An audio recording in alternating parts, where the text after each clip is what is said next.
નમસ્કાર, હું છું મહેક દિવાન. ન્યૂઝ ટુડેમાં આપનું સ્વાગત છે.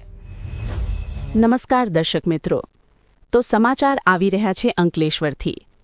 અંકલેશ્વરમાં બાંગ્લાદેશી મહિલાઓને ગેરકાયદેસર રીતે ભારતમાં લાવી દેહ વ્યાપારમાં ધકેલવાના મસમોટા કૌભાંડમાં ચોંકાવનારા નવા ખુલાસા થયા છે. ભરૂચ પોલીસ દ્વારા આ માનવ તસ્કરીના નેટવર્કનો પર્દાફાશ કરવામાં આવ્યા બાદ વિશેષ તપાસ ટીમ એસઆઈટી દ્વારા આ મામલે અત્યંત સઘન તપાસ ચલાવવામાં આવી રહી છે.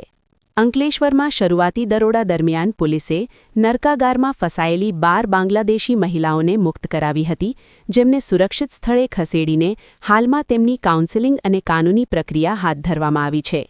આ ગંભીર ઘટના બાદ રચાયેલી એસઆઈટી દ્વારા છેલ્લા 2 મહિના દરમિયાન કરવામાં આવેલી ઝીણવટભરી તપાસમાં અત્યાર સુધીમાં કુલ 70 જેટલા બાંગ્લાદેશી નાગરિકોની ઓળખ કરવામાં આવી છે, જેમાં 49 મહિલાઓનો સમાવેશ થાય છે.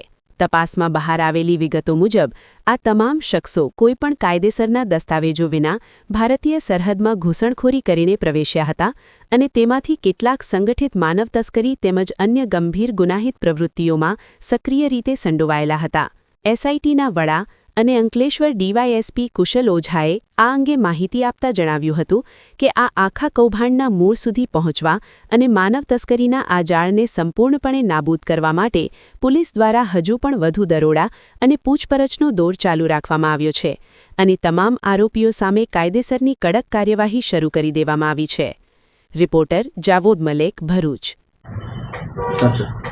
ભરૂચ જિલ્લામાં 13/12/2025ના રોજ ઇમોરલ ટ્રાફિકિંગની કલમ 143 3-4 ત્યારબાદ આઈપીસી બીએનએસ કલમ 143 1D 1F 2 144 2 236 2 338 336 340 તથા 54 મુજબની કલમ હેઠળ ગુનો દાખલ થયેલ, જેમાં 11 જેટલી બાંગ્લાદેશી મહિલાઓને રેસ્ક્યુ કરવામાં આવેલ તથા 4 જેટલા આરોપીઓ, જે પૈકી 1 બાંગ્લાદેશી અને 3 ભારતીય વિરુદ્ધ ગુનો દાખલ કરવામાં આવેલ. ત્યારબાદ આ ગુના અંતર્ગત તેનું એમાં ઇમિગ્રેશન એન્ડ ફોરેનર્સ એક્ટની કલમનું પણ એડ કરવામાં આવેલ. આ અંતર્ગત ભરૂચ જિલ્લામાં તથા આજુબાજુમાં ક્યાંય પણ આ પ્રકારના બાંગ્લાદેશીનું આવાગમન હોય અને એના બાબતેનો જે ગુનો દાખલ થયો છે એ બાબતે સુપરવિઝન માટે મહેરબાન એસપી સાહેબ ભરૂચ દ્વારા એસઆઈટીનું ગઠન કરવામાં આવેલ તથા નાયબ પોલીસ અધિક્ષક અંકલેશ્વરને તેને સુપરવિઝન અર્થે એસઆઈટી અધ્યક્ષ બનાવવામાં આવેલ. તે અંતર્ગત એસઆઈટીની કામગીરીના ભાગરૂપે અત્યાર સુધીમાં કુલ 70 જેટલી બાંગ્લાદેશી મહિલાઓ અને એને રેસ્ક્યુ કરવામાં આવેલ છે. 70 જેટલા લોકોને રેસ્ક્યુ કરવામાં આવેલ છે, જે પૈકી એસઆઈટી અંતર્ગત 58 જેટલા બાંગ્લાદેશી લોકોને રેસ્ક્યુ કરવામાં આવ્યા છે, જે પૈકી 49 જે છે એ મહિલાઓ જે છે અને 9 જેટલા જે છે એ પુરુષોને બાંગ્લાદેશીઓને રેસ્ક્યુ કરી અને તેમને આઈડેન્ટિફાઈ કરી અને હાલ તેમની કાયદેસરની કાર્યવાહી પણ કરવામાં આવી રહી છે.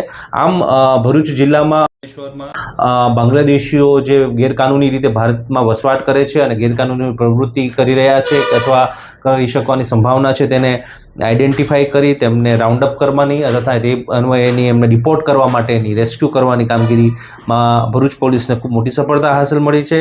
આમાં પોલીસ છે એ આગળની પણ લાર્જર કોન્સ્પિરન્સી કોઈ હોય કે જેમાં કોઈ પ્રકારની નાણાકીય લેવડ દેવડ કે અન્ય કોઈ ગેરકાનૂની પ્રવૃત્તિમાં આ લોકો ઈસમો સામેલ છે કે કેમ અને એ લોકોનું કોઈ નેટવર્ક છે કે નહીં તે બાબતેની પણ સઘન તપાસ પોલીસ કરી રહી છે અને ભવિષ્યમાં પણ ચાલુ છે.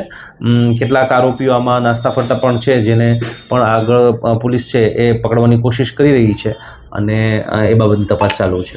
સર, આ મોટાભાગે બાંગ્લાદેશી મહિલાઓને લોકો કયા વિસ્તારોમાં મળી આવતા હતા અને પોલીસને સીટ બનાવ્યા બાદ એસઆઈટી બનાવ્યા બાદ કઈ તકલીફોનો સામનો કરવો પડ્યો? પોલીસ જે એસઆઈટીની ટીમ જે છે તેનો વ્યાપ છે એ આખા ગુજરાત અને ગુજરાત બહારનો પણ હતો, એટલે પોલીસ જે છે એને બાંગ્લાદેશી મહિલાઓને અંકલેશ્વર, ભરૂચ તથા આજુબાજુના વિસ્તારોમાંથી પણ રેસ્ક્યુ કરી છે અને જે મુખ્યત્વે તે અલગ અલગ કામથી અહીં ગેરકાનૂની રીતે ભારતમાં આવતા હોય છે તેવું ધ્યાનમાં આવેલ છે.